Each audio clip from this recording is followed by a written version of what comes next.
Très bonne question. Comment j'ai gardé le lien avec le cheval pour qu'il ne soit pas intéressé par les choses extérieures et plus avec moi? Contrôle de ses pieds. Il y a deux choses qui vont contrôler le cheval. Vous avez quelque chose qui s'appelle contrôle par stimulus.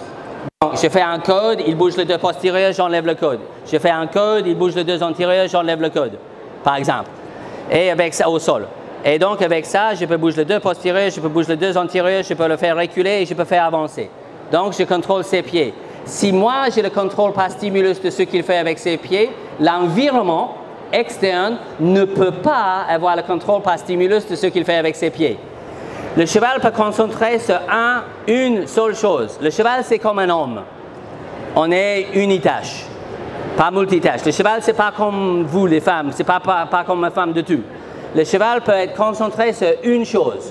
Donc, s'il est concentré sur vous, il n'est pas concentré sur l'environnement. Mais si, et pourquoi il y a beaucoup de chevaux qui ne sont pas concentrés sur l'homme? Parce qu'il n'y a pas d'éducation à la préalable.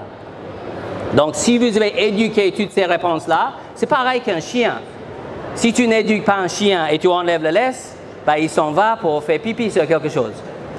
Mais si vous avez bien éduqué le cheval, tu enlèves la laisse, il n'y a rien qui change. Tu vois, c'est juste l'éducation. Donc, quand le cheval est bien éduqué, il n'est pas pris par l'environnement. Quand il n'est pas éduqué, ce n'est pas mal éduqué. En général, on a beaucoup de problèmes avec les chevaux. Ce n'est pas parce qu'ils sont mal éduqués, c'est parce qu'ils ne sont pas éduqués du tout. Ce n'est pas la mauvaise éducation, c'est l'absence totale d'éducation. Mais quand il y a l'éducation, bien sûr, il est plus concentré sur l'humain et c'est la même chose montée. Un contrôle très précis sur ses pieds. Je vais montrer ça avec un cheval cet après-midi, 18h25. Et après, ce cheval va être, tu vas voir quand il est monté, il y a beaucoup de chevaux, quand ils sont montés, ils ont les deux oreilles en avant. Ce cheval-là va toujours avoir une de les deux qui balade vers le cavalier. Donc, il est toujours en train, et aussi parce qu'il utilise son corps avant qu'il utilise ses mains. Donc, il est connecté avec quelque chose derrière, pas juste avec sa bouche. Mais tu ne peux pas monter un cheval que par sa bouche. C'est là, le rassembler, c'est vraiment... Et même moi, je suis spécialiste dans la fondation, et quand j'arrive à ce niveau-là, j'ai commencé à gratter la tête aussi. Mais la seule chose qu'on peut faire, c'est pas essayer erreur. Ça veut dire qu'on a un bon accélérateur, on a un bon frein, on a une bonne flexion. Direction va bien, impulsion va bien, flexion va bien. Maintenant, on met un petit peu en avant et surtout, c'est cette précision avec le bassin. Il faut isoler le bassin comme aide de caisse et éduquer la réponse à le bassin. Donc, tu gardes le bassin en avant. Il y a toujours le badine en cas de besoin, il y a une confusion. Tu mets en place et s'il perd un petit peu, tu fais tac-tac avec. Et quand tu sens juste un foulée aux deux, cette sensation de c'est léger mais puissante à la fois, tu arrêtes. Ce qu'il ne faut pas faire, c'est essayer de maintenir la pousser le cheval vers la réponse, mais quand il le trouve, laisse gagner. Et après, le cheval a trouvé une solution pour enlever le travail et progressivement, tu maintiens un petit peu plus longtemps, un petit peu plus longtemps, un petit peu plus longtemps. C'est un peu comme un piaf. Tu provoques, il cherche, il diagonalise, voilà. Ça ressemble 3 fois rien, mais c'est un bon début. Et progressivement, ça s'améliorait. Et maintenant, il commence à faire ça, mais il faut qu'il gagne. Il faut qu'il puisse enlever la badine, il faut enlever la pression à chaque fois. Donc, c'est pareil. Là, c'est plus de vraiment isoler le bassin pour que le cheval comprenne que le bassin, quand il fait ça, j'arrête mes pieds. Et quand le bassin est ici, je garde le mouvement dans ses pieds. Et ça commence par juste accélérer et ralentir, donc les transitions intra-allure. Marche plus vite, marche plus lentement, trotte plus vite, trotte plus lentement. Et avec ça, ajoute flexion. Et il y a un moment qu'il va tester ça. Et voilà. Mais des transitions intra-allure dans la fondation, la transition intra-allure après, et beaucoup de transitions intra-allure. Puissant et ralentir, puissant et ralentir. Et il commence. Mais n'oubliez une chose, la position de son corps est la conséquence de le contrôle de ses pieds. C'est la plus belle phrase que j'ai entendue de Michel Henriquet à l'époque. La position de son corps est la conséquence de le contrôle de ses pieds. Et j'aimais essayer de mettre son corps en position. La position de son corps, c'est la conséquence de le contrôle de ses pieds. Ouais. Et le problème, c'est la mémoire de la douleur. Et malheureusement, comme je disais au début, la mémoire, il est exceptionnellement bien. Donc, ça va être un petit peu compliqué, mais ce que tu peux faire, c'est d'essayer de faire en sorte qu'il fait, parce que là, il fait une association, sanglage, ça me fait mal.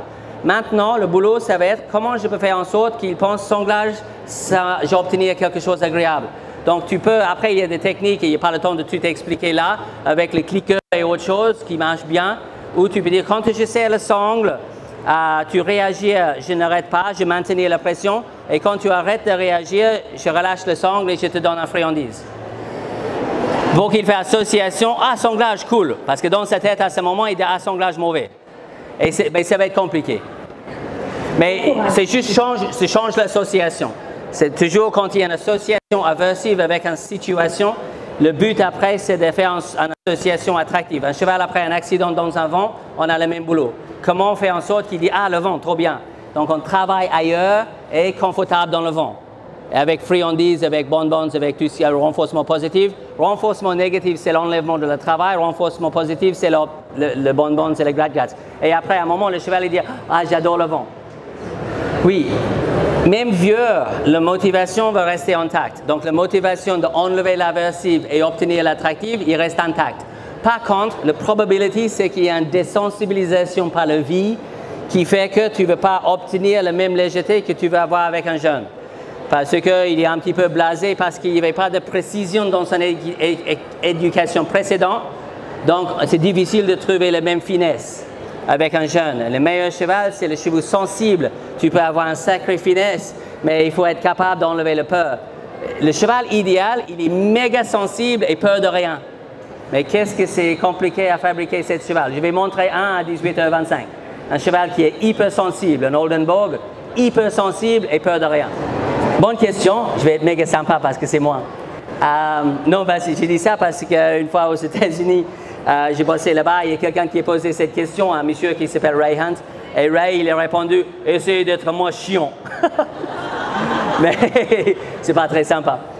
En fait, le cheval, il apprend par association. Donc, quand il voit le bipède, il met tout dans une catégorie, attractive ou aversive.